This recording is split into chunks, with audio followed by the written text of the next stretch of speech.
안녕하세요, 이찬희입니다. 오늘 제가 여러분께 들려드릴 것은 기독교의 기본 진리 5번째, 죄의 실상과 성격이라는 주제로 말하고자 합니다. 자, 첫 번째로 예수 그리스도가요 왜 죽었습니까? 네, 예수 그리스도는 죽으신 것은요 우리의 죄 때문에 죽었습니다. 그렇기 때문에 우리는요 이 죄가 얼마나 위험하고 어떠한 특성을 가지고 있고 또 우리가 무엇으로 이 죄를 어떻게 인식할 수 있는지 알아야 합니다. 자, 첫 번째로요, 죄의 문제는요 인간에게 있습니다. 제가 그 증거들을 설명해 보도록 하겠습니다. 첫 번째로요, 예전에 사람들은 생각을 했습니다. 이 사회가 악하기 때문에 사람의 본성은 원래 선해. 그 생각 누가 했습니까? 누구냐? 토마스 아퀴나스가 있죠. 그 인간의 이성이 선해. 그거를 그렇게 생각을 했습니다. 그래서 사람들은 인간의 본성은 선하고 그 사회가 악하기 때문에 그 영향으로 사람들이 악해진다고 그렇게 생각을 했습니다.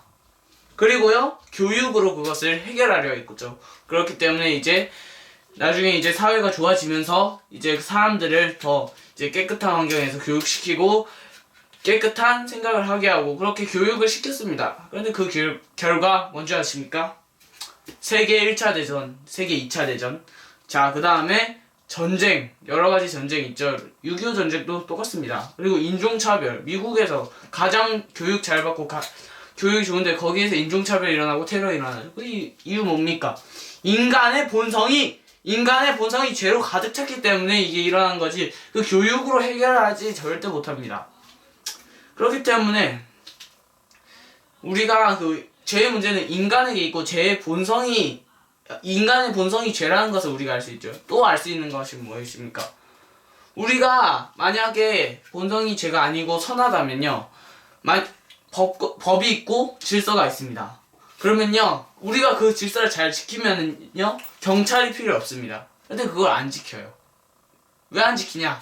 우리한테 죄가 있으니까. 우리 막 횡단보도 건널 때 빨간불이래 그러고 차가 없네 하고 건널 때 있었죠. 그러니까 건널 때 있을 때가 있었죠. 그 말은 뭐냐, 우리 본성에 죄가 있기 때문에 그것 때문에 경찰이 필요한 거지. 만약 우리 모든 사람이 선하고 그 법을 잘 지키면 경찰이 필요 없습니다. 경찰이 있는 이유 뭐냐?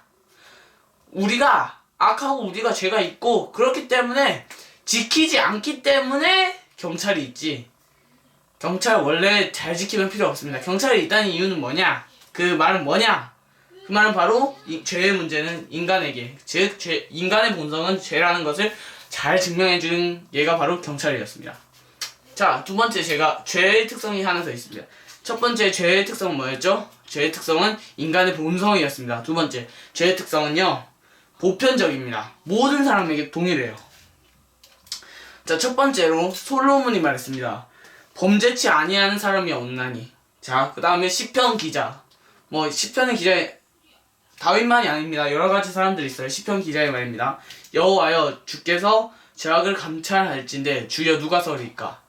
그러니까 만약에 하나님께서 우리 죄를 보신다면요, 거기에 우리가 저가 죄가 없어요 이렇게 말할 사람 한 명도 없다, 이 말입니다. 자, 세 번째, 사도 바울의 증거입니다.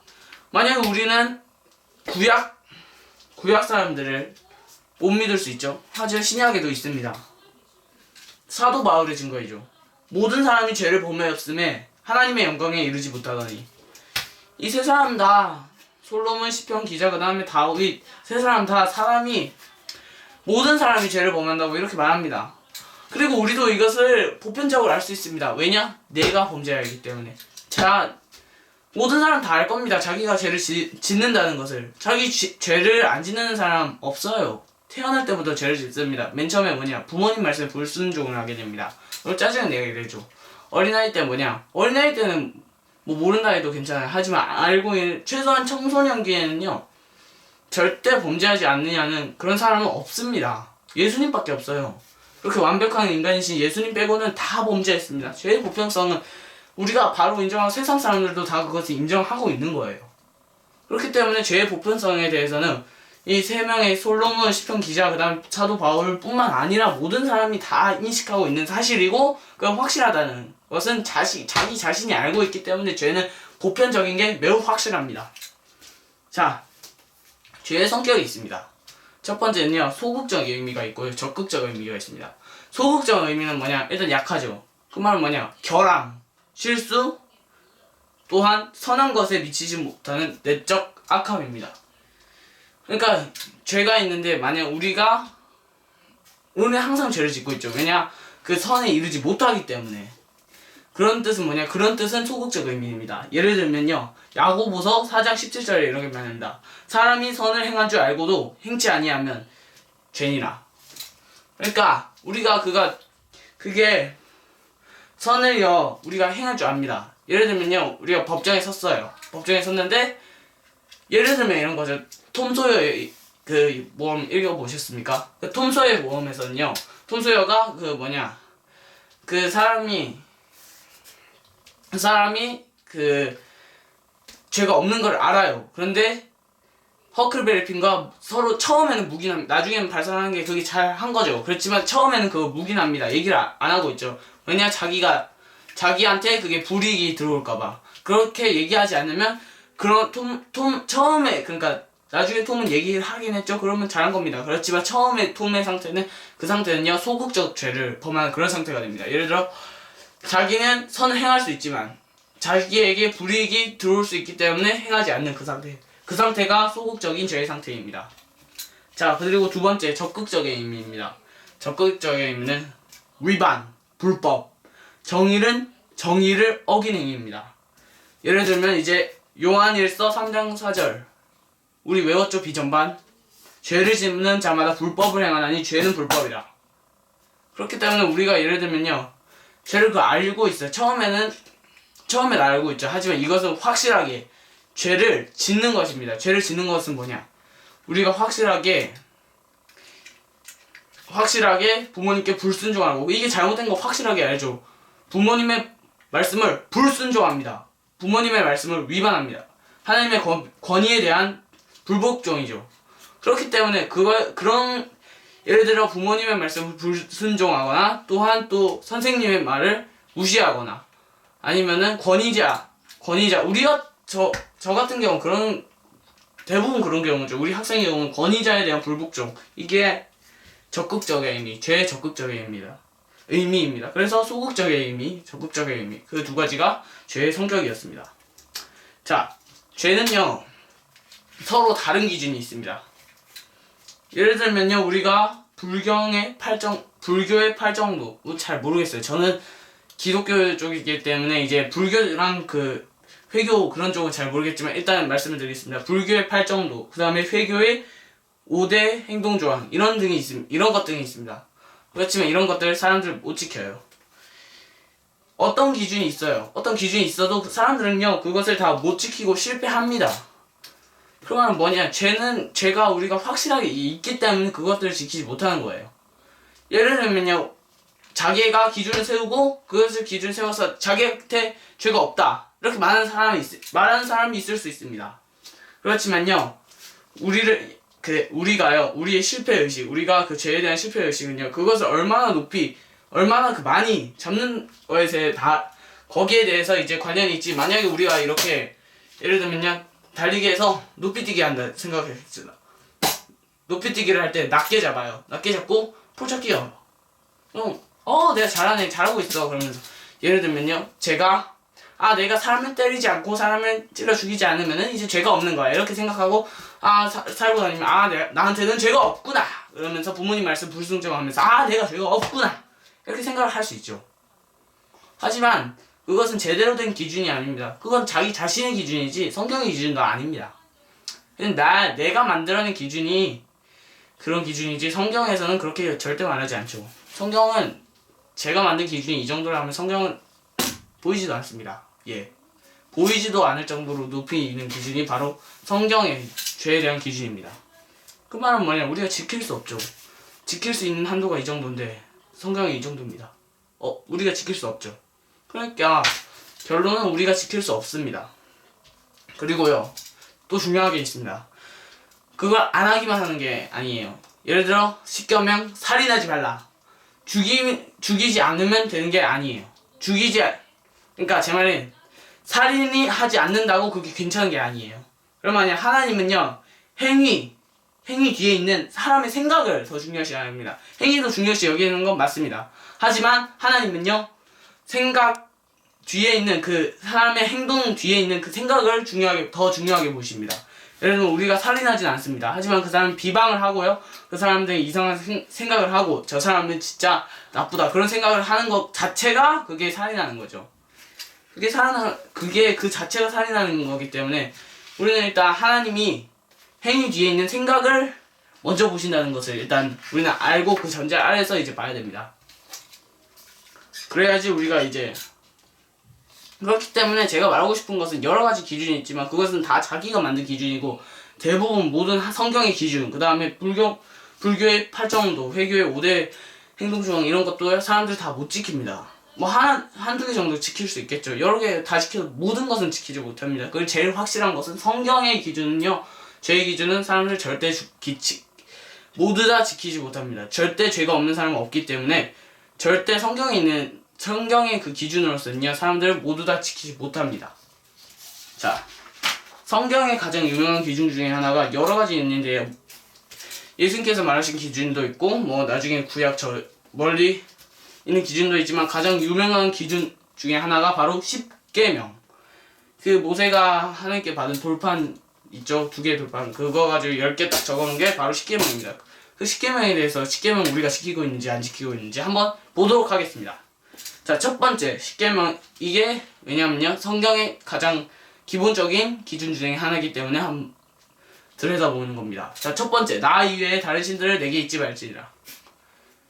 스포츠, 취미, 야심, 사랑하는 물건, 그런 것들이 우상이 충분히 될 수 있습니다. 저도 있죠. 저도 지금 같은 경우도 많이 그런 거, 저도 저 자신이 그런 거 같고, 예를 들면 저 같은 경우는 로봇 같은 것도 될 수 있고, 또 자전거 같은 거 될 수도 있고, 이런 지금 찍고 있는 캠코더 이런 게 될 수도 있고, 컴퓨터가 될 수도 있고, 이런 게 여러 가지가 하나님보다 우선순위 위에 있는 경우가 저 같은 경우는 훨씬 많습니다. 그게 뭐냐? 우상이죠. 그 우상이기 때문에 결국 그것을 하나님보다 우선순위 아래에 두어야지, 제일 하나님을 최우선에 두어야지, 이런 것들이 위에 있으면은 결국 이게 다른 신이 되는 거죠. 결국 뭐냐? 우상이 되는 겁니다. 그렇기 때문에 우리는 하나님을 우선순위에 두어야 된다. 이 계명 같은 건요, 대부분 다 지키지 못하고 있습니다. 저도 똑같아요. 저도 똑같고 대부분의 사람들이 지키지 못하는 계명 중에 하나입니다. 자, 두 번째, 너를 위하여 새긴 우상을 만들지 말고. 이 말이 뭐냐? 이 말은요, 진실하고 신령한 예배의 자세를요 요구하시는 것입니다. 그러니까 첫 번째 계명 같은 경우에는요, 실질적인 물건, 예를 들면 자동차 같은 거나 이런 레고 같은 거나 이런 거 말하시면, 이번 두 번째는요, 진짜 자세, 진짜 우리가 예배를 드리는 자세. 예배는 우리 열심히 교회 성경책 끼고 갑니다. 근데 교회 가서 목사님 말씀을 들을 때 하거나 자거나 이런 경우가 대부분 많죠. 그렇기 때문에 진짜 하나님을 열심히 하나님의 말씀을 바라고 이해하려는 게 마음이 대부분 없습니다. 그 노력하지 않으면은 우리가 열심히 하나님을 찾으려고 하지 않으면요, 할 수가 없어요.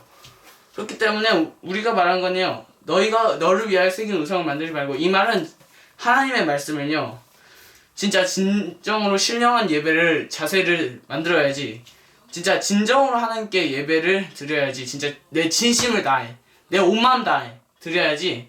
그렇지 않으면요, 나를 위하여 새긴 우상을 만드는 것입니다. 그렇기 때문에 진짜 온 마음 다해, 심령을 다해서, 전심을 다해서 하나님께 예배를 드려야지, 딴 생각하다가 예배 드리면서 딴 생각하면요, 이게 바로 십계명 두 번째, 너를 위하여 새긴 우상을 만들지 말고, 이 계명을 어기게 되는 것입니다. 자, 세 번째, 너의 하나님 여호와의 이름을 망령되이 일컫지 말라. 우리는 이것을 대부분 지킨다고 봅니다. 왜냐? 하나님의 이름을 우리는 망령되이 일컫지 않습니다. 예를 들면 인터넷에 있는 많은 네티즌 같은 경우에는 그런 사람들은요, 하나님의 이름을 망령되이 일컫습니다. 예를 들면 동성애자도 있고요, 그 기독교를 개독교라고 그렇게 부르는 사람 있고, 왜냐? 하나님이 우리에게 주신 그런 사람인데 그것을 망령되이 부르고요. 그런 경우가 매우 많습니다. 하지만 우리는 그렇게 생각할 수 있어요. 우리는 하나님의 망령되이 일컫지 않는다. 하지만 들어보십시오. 우리도 망령되이 일컫고 있습니다. 왜냐? 우리는요 하나님의 이름을 부릅니다. 하나님은 주님 주님 그럽니다. 하나님의 아버지라고 부릅니다. 하나님의 이름을 높여드립니다. 그까지 좋습니다. 하지만 하나님의 말씀을 듣지 않는 경우가 많습니다. 순종하지 않는 경우가 많습니다. 예를 들면 제1계명 나 외에 다른 우상을 만들지 말라. 이 계명을 지키지 않습니다. 이 말은 뭐냐? 하나님의 말씀을 순종하지 않는다는 뜻입니다. 이 말은 결국 하나님의 이름을 높이면서 듣지는 않습니다. 이 말은 뭐냐? 예를 들면 정신병자한테 예 나의 왕이시여 만세 삼창 이렇게 하고 그 사람 말은 듣지 않죠. 그 말은 뭐냐? 그 사람을 모독한다는 뜻이냐? 그 사람을 높이면서 그 사람을 높이는 척하면서 말로만 높이면서 이제 실제로 하지 않는 것은요 결국 그 사람을 모독하는 것이기 때문에 우리는요 제3계명도 실질적으로 말하면요 지키지 않는다고 볼 수 있습니다. 자, 네 번째, 안식일을 기억하여 거룩히 지키라. 유대인들 이것 때문에 난리 나죠. 막 차 타고 막 관광하는데 막 돌 던지고 그러죠. 그 경우를 이제 자세히 들어보도록 하겠습니다. 자, 나의 쾌락이 아니라, 그러니까 우리는요 안식일을 단순히 내가 노는 날로 생각합니다. 내가 노는 날, 내가 쉬는 날. 우리 딱 교회 가고 나서 이제 집에 들어와서 이제 들어눕거나 자거나 이제 나의 쾌락을 위해서 저 같은 경우는 로봇을 만들거나 아니면 그런 경우가 많죠. 그렇지만 우리는요 생각해볼 될 것은 일단 그날은요 하나님 내 쾌락과 내 안식을 위해서 만든 날이 아니라 하나님의 거룩하신 하나님을 경배하고 하나님을 거룩하게 하는데 이 날을 사용해야 되지 나의 쾌락을 위해서 사용하면 안 됩니다. 이게 바로 십계명 네 번째입니다. 다섯 번째, 내 부모를 공경하라. 10대들이 가장 많이 경험하고 10대들이 가장 많이 적용해야 되는 말씀입니다. 저도 오늘 그랬습니다. 저도 오늘 부모님이랑 그 공부를 고치는데 이제 제가 많이 짜증이 났습니다. 말도 안 되는 이유로. 그렇기 때문에 공부를 고치는데 매우 짜증 많이 냈죠. 그 말은 뭐냐? 저는 부모님의 말씀을 순종하지 않고 부모님을 공경하지 않습니다. 특히 제 어머니한테 공경하지 않았습니다. 그런 경우가 이제 10대들을 수두룩합니다. 저도 방금 전에 그랬고요. 저도 몇 시간 전만 해도 그랬습니다. 지금 회개하려고 하고 있죠.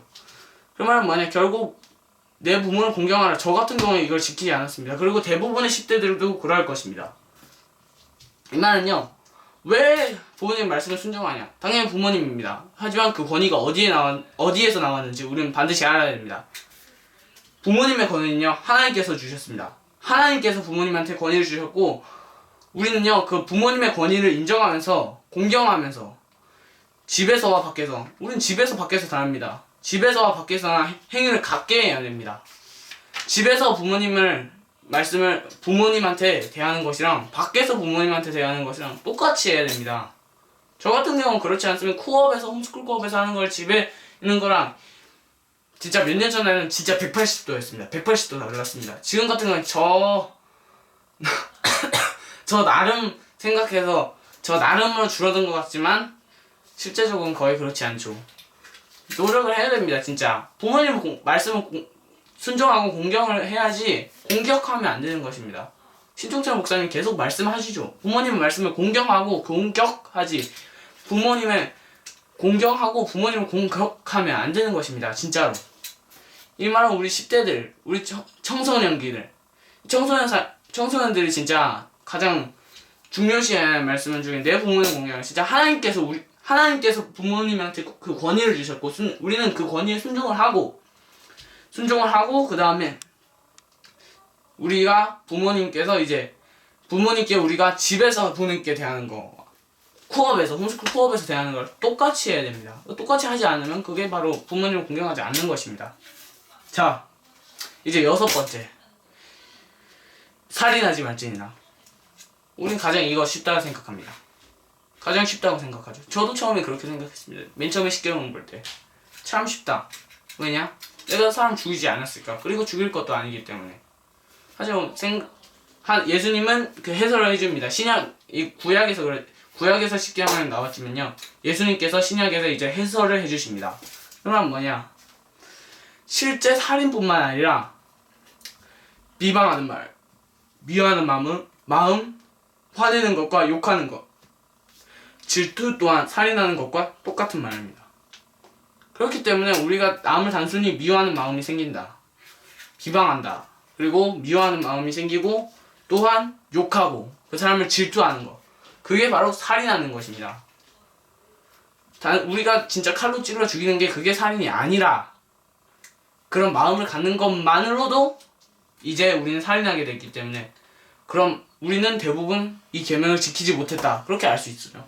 그 말 이제 그러면은 우리는 대부분 다 여섯 번째 우리가 가장 쉽다고 생각하는 그런 여섯 번째 계명을 지키지 않는 경우가 됩니다. 자, 일곱 번째 가늠하지 말지니라. 진짜 우리가 결혼 생활 중에 이제 다른 아내를 탐하고 다른 아내와 가늠하는 것도 포함이 당연히 됩니다. 그게 가장 근본적인 거죠. 하지만 우리가 생각해야 될 것은요, 음란한 생각을 하는 것과 그 다음에 호기심과 경험을 위해서 연애하는 것, 이런 것 또한 가늠이 될 수 있다는 사실을 우리는 반드시 알아야 됩니다.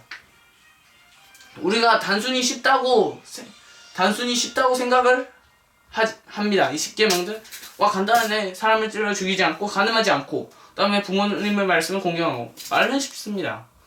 그리고 이 뜻만으로 쉽죠. 하지만 예수님께서 해석하신 그대로 따르면요 우리 절대 지킬 수 없습니다.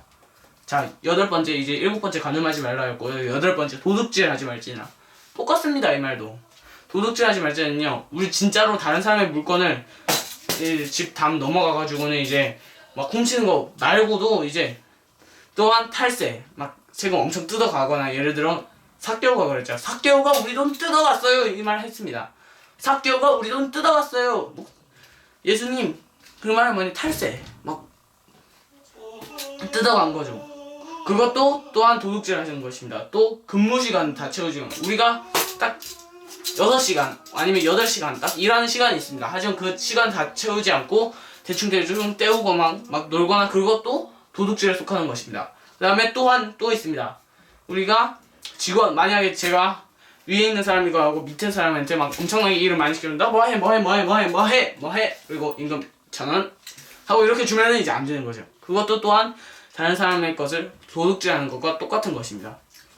그렇기 때문에 저 같은 경우는 아직은 아니지만 예를 들면 저 같은 경우는 이제 근무 시간을 다 채우지 않는 것, 공부를 열심히 하지 않고 공부를 제대로 하지 않고 대충 때우는 것, 이게 뭐 제가 도둑질하는 그런 경우가 될 수 있다고 저는 생각을 합니다. 자, 이제 아홉 번째 내 이웃에 대하여 거짓 증거하지 말지니라. 자, 아까 전에 톰 이야기 들었죠. 그것처럼 실제로 법정에서 이제 거짓 증거하는 것 이외에도요 이제 여러 가지가 있습니다. 진짜로 이제 법정에서 거짓 증거, 예를 들어 법정에서 이제 톰 같은 경우에는 처음에는 거짓 증거했다고 보아도 됩니다. 왜냐하면 말을 하지 않았고 묵인이기 때문에. 성경에서 말했죠. 묵인은 그 사실을 알고 있지만 그 사실에 대한 묵인은요 그게 죄입니다. 그게 뭐냐? 제가 아까 전에 말한 죄의 성격 중에 소극적인 성격입니다. 그렇기 때문에 이제 법정에서 거짓 증거하는 것 이외에도요 우리가 비방하는 것, 그 다음에 거짓된 소문, 그리고 교모한 과장, 예를 들어 막 있잖아 쟤 누가 막 몇 원을 누구한테서 막 뒷돈을 받았대. 그런데 막 그걸 엄청 불려 얘기하거나 그런 것도 이제 거짓 증거이죠. 그 다음에 또 남을 희생하는 농담, 막 남을 희생하면서 막 남을 비방하면서 그런 영국 같은 경우에서 그게 블랙 유머 그런 뜻이죠. 뒤통수 치는 그런 유머죠. 그런 게 이제 남을 위해서 이제 내 이웃에게 거짓 증거하는 그런 말입니다. 우리는 그 솔직히 말해서 10대들도 그렇고 10대들 당연하고요 어른들도 똑같습니다. 어른들도 다 진짜 이런 내 이웃에 대한 거짓 증거를 지금도 하고 있습니다. 그렇기 때문에 우리는 이 10계명 다 지킨다고 절대 말을 할 수 없습니다. 자, 마지막으로 탐내지 말지니라. 이것은요 이 말은 거의 모든 것을 다 포함하고 있습니다. 맨 처음에 나 외에 다른 신들 내게 잊지 말지니라 그런 것도 있고요. 이제 가늠하지 말지니라, 살인하지 말지니라, 그리고 내 부분의 공경 이런 거 다 합하고 있습니다. 왜냐? 이웃의 집, 이웃의 아내, 이웃의 집 뭐죠? 탐심이죠. 이웃의 아내, 가늠이죠. 그 다음에 이웃의 물질, 도둑질이죠. 이웃의 돈, 명예, 이게 다 도둑질입니다. 이 말은 뭐냐? 다 포함을 하고 있단 말입니다. 열 번째는 이제 하나님께서 쉽게 하시기 위해서 이제 모든 것을 다 요약했다고 그렇게 여러분께서 보시면 됩니다. 말은 뭐냐? 그러니까 이웃의 모든 것을 다 탐하면요, 탐하는 그 자체가 바로 죄가 되는 겁니다. 아, 저 집 좋아 보이네. 이까지 좋습니다. 아니, 저 집 내 거 하고 싶다. 아니면은 저 사람, 와, 저 여자 예쁘네. 이까지는 괜찮습니다. 하지만 저 여자를 내가 하고 싶다. 그런데 알고 보니까 예를 들어 바세바 같은 그런 경우죠. 그럼 그게 바로 죄가 되는 것입니다. 그걸 단순히 탐하는 것만으로도 죄가 된다는 말입니다. 우리가 만약에 예를 들어 좋은 차를 보면서 저 차 좋네. 이까진 괜찮습니다. 하지만 그것을 탐하는 순간 그건 바로 죄가 되는 것입니다. 그렇기 때문에 솔직히 말해보십시오. 여러분 이 10가지가 진짜 다 내가 죄를 짓지 않았다. 그런 사람은 절대 없습니다. 진짜 이 10개만으로도 이제 증명이 가능합니다. 진짜 기본적인 그런 것은요, 구약에서 나왔고, 이제 제가 말한 뭐 이외에도 여러 가지 이거 얘기하신 것은요, 이제 얘기한 것은 이제 예수님께서 산상수훈으로 이제 말씀하실 때, 이제 해석해 주실 때 그 말씀이죠. 그걸까지도 이제 다 따지면 이제 10계명 다 지킨 사람 없습니다. 부자, 어떤 젊은 부자가 있었죠. 그 젊은 부자가 예수님이 내가 구약에 있는 율법 다 지켰습니다. 그러니까 내 것을 팔아서 이제 다 나눠주라 하는데 그 사람 못 지킵니다. 왜냐, 자신의 마음 탐심, 내가 가진 돈에 있는 탐심이 있기 때문에 그걸 놓아주지 못하는 거죠. 그게 죄인 거죠. 그렇기 때문에 이제 탐내지 말지냐. 다른 사람의 모든 것, 내가 가지고 있는 이 욕심, 이게 다 죄가 되는 것입니다. 그렇기 때문에 솔직히 말해서 진짜로 이 세부적인 이 10계명도 모든 사람들은 다 지키지 못합니다. 이게 인간인 거예요. 진짜로. 이게 인간이기 때문에 진짜 인간은 죄가 자기의 본성이기 때문에 절대 할 수 없습니다. 그렇기 때문에 결론은 이제 10계명도 지키지 못하는 게 인간입니다. 그만큼 우리는 타락했습니다. 그만큼 우리는 죄가 있습니다. 그렇기 때문에 우리는 하나님을 따라가고 예수님을 따라가야 되는 것이죠. 자, 성경으로요, 우리의 모든 죄들은 드러나게 되어 있습니다. 그리고 우리가 알아야 됩니다. 대부분의 죄는 은밀한 곳에서 일어납니다. 나 혼자 있을 때 일어납니다.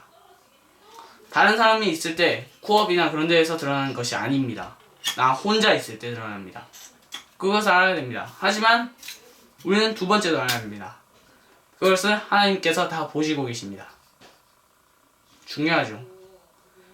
대부분의 죄는 은밀한 곳에서 일어나지만 그것은 하나님께서 다 보시고 계세요.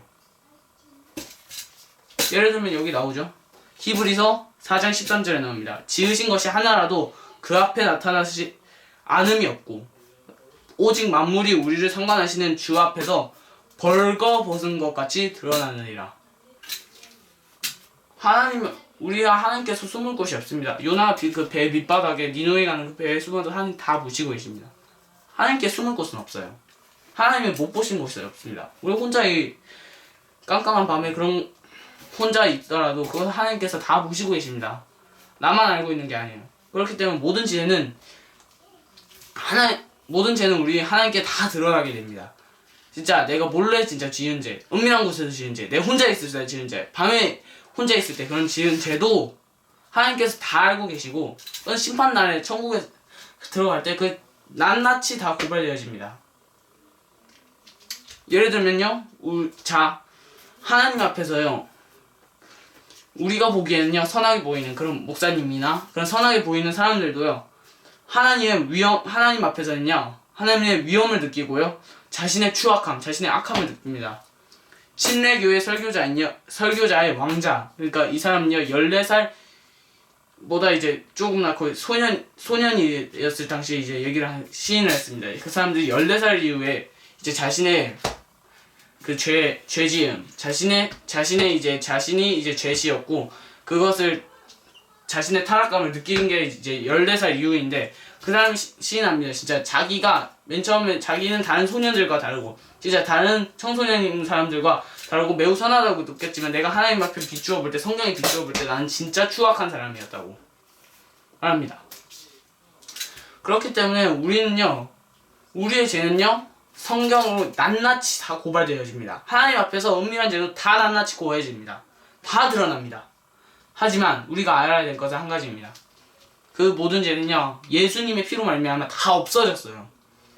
우리가 얼만큼 많고 어디에서 음미한 죄를 지었고 얼마나 큰 죄를 지었든지 간에 예수님 때문에 그 죄는 다 사하여진 거예요. 예수님의 죽음 때문에 그 죄는 다 사하여진 겁니다.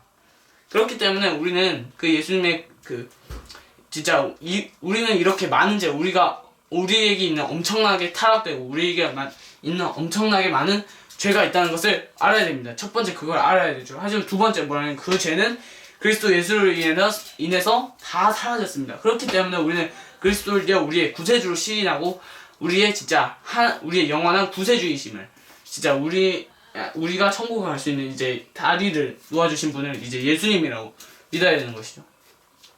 네, 저는 이제 마지막으로 이제 딱 결론을 말하자면요, 딱 두 가지입니다. 우리에게 죄가 많지만 예수님은 그것을 사해 주셨습니다. 네, 이상입니다. 이것이 제 이번 강의. 우리에게는 엄청난 죄가 있지만 예수님은 사해 주셨습니다. 그것이 결론입니다. 네, 이상 저는 이찬이었고요. 녹화를 마치도록 하겠습니다. 네, 감사합니다.